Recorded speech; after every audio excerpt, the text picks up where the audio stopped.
Le dernier conflit mondial, par sa brutalité, a métamorphosé les sociétés et va rendre possible des changements de grande ampleur. Sur ces ruines sont posées les bases de la nouvelle architecture qui va piloter la croissance. Au niveau de l'organisation de la production, du rôle de l'État, des stratégies syndicales et de la législation du travail. Toute augmentation de salaire inférieure à la productivité est la caution d'un accroissement des profits. Sans ces garanties, les investisseurs ne seraient jamais venus. C'est avec la guerre du Vietnam que tout a changé. En 1967, je travaillais à la Chase Manhattan Bank. J'étais à l'époque leur spécialiste de la balance des paiements. Un cadre du département d'État est venu me voir pour me demander de faire une estimation mondiale des capitaux issus de la criminalité. Il voulait une solution pour les attirer aux États-Unis, au lieu de les laisser filer vers les banques suisses. Il fallait trouver un moyen de soutenir le dollar pour financer la guerre du Vietnam. Pour s'afficher comme bon citoyen, David Rockefeller se proposa. Le département d'État l'invita à créer des banques dans les Caraïbes et de tout faire pour attirer les capitaux des trafiquants de drogue, des trafiquants d'armes et autres, et ensuite de rapatrier les fonds aux États-Unis. Plus tard, la Citibank a fait pareil. C'est comme ça que les États-Unis sont devenus peu à peu le centre des capitaux criminels du monde entier, parce que les criminels ont des liquidités non répertoriées, invisibles. Les criminels n'aiment pas les placements dans l'immobilier ou dans tout ce qui est visible. Ils préfèrent les banques qui ferment les yeux. La finance est connue pour être invisible. Le Congrès américain s'en est aussi très bien accommodé. Auparavant, les comptes détenus par des étrangers étaient imposés à 15%. Le Congrès a aboli cette taxe pour attirer encore davantage de capitaux criminels. Ainsi, après la guerre du Vietnam, l'économie américaine est devenue une économie criminalisée. Et les conseillers de cette politique monétaire étaient principalement des économistes de l'école de Chicago. À la Chase Manhattan Bank, on m'a exposé une théorie selon laquelle les pays qui veulent une réforme agraire pour redistribuer les terres à la population finissent par devenir communistes. Ils m'ont dit, tous ceux qui soutiennent une réforme agraire, il faut les éliminer. Ne discutez pas avec eux, tuez-les. Le vice-ministre du Trésor américain m'a confirmé que si dans le monde, les dirigeants ne font pas ce que l'Amérique veut, on les abat. Et on a le droit de le faire, a-t-il ajouté, car nous ne sommes pas n'importe quel pays. Nous avons le droit de protéger les autres pays en les empêchant d'agir d'une manière que nous n'approuvons pas. Nous savons mieux ce qui est bon pour eux. Et si les dirigeants ne nous croient pas, ils doivent rapidement être écartés du pouvoir. C'est essentiellement ainsi que le monde est construit. Le cœur du modèle américain, c'est des assassinats, de la corruption et des crimes. Nous prendrons une partie des bénéfices, réalisés en les payant peu, et nous leur accorderons des crédits, afin qu'ils achètent nos produits, qu'ils ne peuvent plus se payer parce que leurs salaires sont trop bas. Et c'est ce qui s'est passé.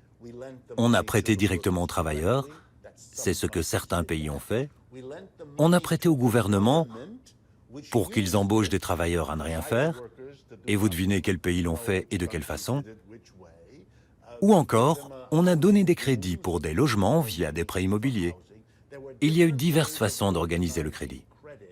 Mais ce que nous avons eu essentiellement, c'est une explosion du crédit à la consommation de 1, du crédit au gouvernement de 2, et même du crédit aux entreprises de 3. Et cela a permis de camoufler la contradiction fondamentale du système à partir des années 70 jusqu'en 2008. En ce qui concerne l'Union européenne, il faut à la fois mesurer ses difficultés et les conditions objectives de son succès. Une chose fait vraiment, en ce qui concerne les Européens, trace le fil rouge de l'importance du projet. C'est qu'il est beaucoup plus facile de faire la discipline des salaires et, quand c'est nécessaire, la casse des salaires à plusieurs que tout seul. Un spécialiste financier, qui est le directeur général français de la Banque des règlements internationaux, qui a joué un rôle si important depuis 1930, Roger Auboin, dit la chose suivante. Finalement, nous pourrions faire une Union européenne dans laquelle nous pourrions nous passer momentanément de monnaie commune, de fiscalité commune, d'une série d'éléments communs. La seule chose importante, c'est un programme d'austérité. Ça, en bon français ou en n'importe quelle bonne langue, ça signifie la casse des salaires. Et c'est ce qui est le plus caractéristique et c'est ce qui a fait l'essentiel du projet, c'est-à-dire ce qu'analysaient les hauts fonctionnaires comme la perspective d'un véritable succès du dumping social. L'Union européenne permettrait de faciliter les conditions d'exploitation à un niveau jamais atteint. Pour le reste, ça ne signifie en aucun cas abandon de l'État national. Je n'en donnerai qu'un exemple. Un des responsables français de la métallurgie dit à Jean Monnet, haut commissaire à l'Europe, enfin à la CECA, lui dit qu'il n'est pas content du tout du projet de Monnet d'établir un accord avec les Italiens que les sidérurgistes français n'apprécient pas. Monnet veut leur faire passer un accord durable et Ricard dit non, nous ne passerons pas d'accord durable, nous avons passé avec les Italiens des accords successifs, ça nous va très bien, on ne fera pas autrement. Et comme Monnet semble contester cette argumentation, Ricard lui dit en ces termes la chose suivante. Écoutez donc, votre haut commissariat, si demain nous le fermons, personne ne s'en apercevra. Et que l'Union européenne a fait disparaître les États-nations. C'est un gros mensonge. Elle a renforcé le pouvoir des États-nations les plus forts, c'est-à-dire le pouvoir du grand gagnant relatif de l'Union européenne, ou absolu parfois, de l'Allemagne. Et elle a ôté une grosse partie du pouvoir des petits impérialismes dominés que sont tous les autres. Mais c'est cela la nature même du système économique. Nous sommes tous dépendants des profits que le secteur privé peut espérer réaliser. Et s'il n'investit pas, tout le monde le paie. C'est ce qui assure au secteur privé sa position de force. C'est toute l'importance de la théorie.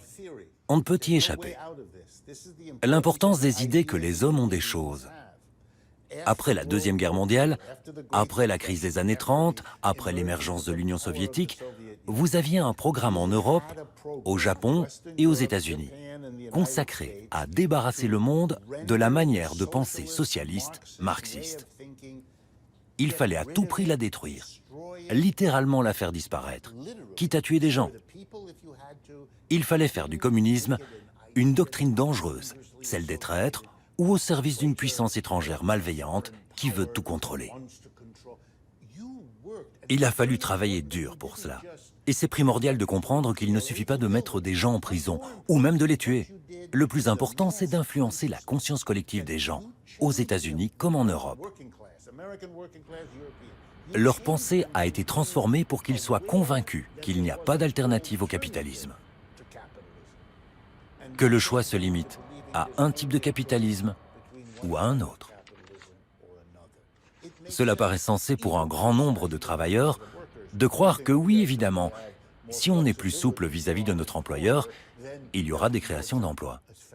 C'est incroyable. Mais tout n'est plus qu'une question de détails sur la gestion du capitalisme. Et quand le système a un problème, personne ne réfléchit en termes d'échec du capitalisme, mais en termes de loi ou de réforme. C'est de la folie. The market is not functioning properly. There has been a widespread loss of confidence. La tragédie de la Grèce, le pays à qui nous devons le concept même de tragédie, est que la Grèce est une petite partie pauvre de l'Europe lorsque la crise a frappé.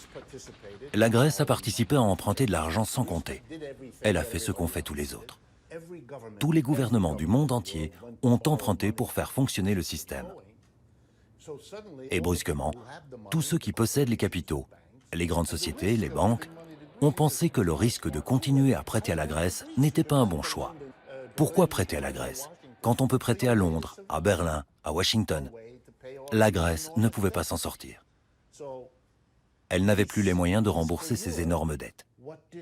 La Grèce est pour l'Europe ce que Detroit est pour les États-Unis. C'est bye-bye. Le symbole de la faillite du capitalisme des 30 dernières années, c'est la ville de Detroit. Une ville finie, plus d'emplois. La moitié des maisons de Detroit sont vides. Il y a des centaines de milliers de sans-abri assis dans la rue devant des maisons vides. C'est ça la folie du capitalisme.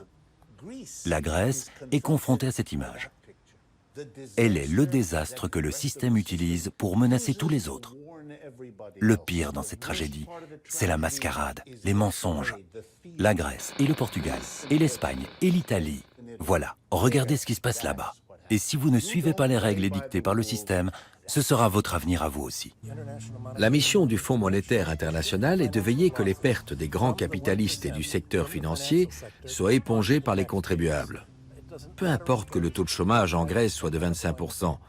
Si on peut réduire le niveau de vie d'encore 30% et que 10% supplémentaires de la population émigre, les choses iront mieux. Enfin, l'économie ira mieux. Et comme les prévisions du FMI ne marchent jamais, le FMI propose une réduction supplémentaire de 20%.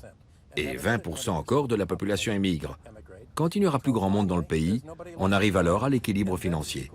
Et pour nous, c'est la mort.